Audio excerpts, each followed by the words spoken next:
வணக்கம் நண்பர்களே. இது என்ன தெரியுமா? தென்னை மரத்துலேருந்து கிடைக்கக்கூடிய தென்னங்குரும்பை. இது எதுக்கு பயன்படுது?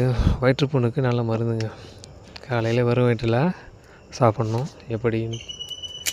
இந்த குரும்பை எடுத்து மேலே உள்ள குமிழ்களை எடுத்து விட்டு வெள்ளையாக மேலே இருக்குது பாருங்கள், பார்த்தீங்களா?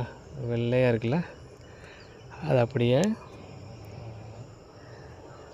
கடித்து சாப்பிட வேண்டியதாங்க. தோற்பு சுவையாக இருக்கும்.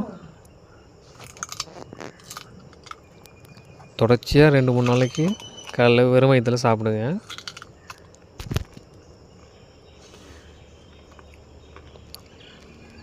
பலன் தெரியும். உணவுகளில் புளிப்பு காரத்தை குறைச்சிக்கோங்க. சீக்கிரம் குணமடையும். நன்றி, வணக்கம்.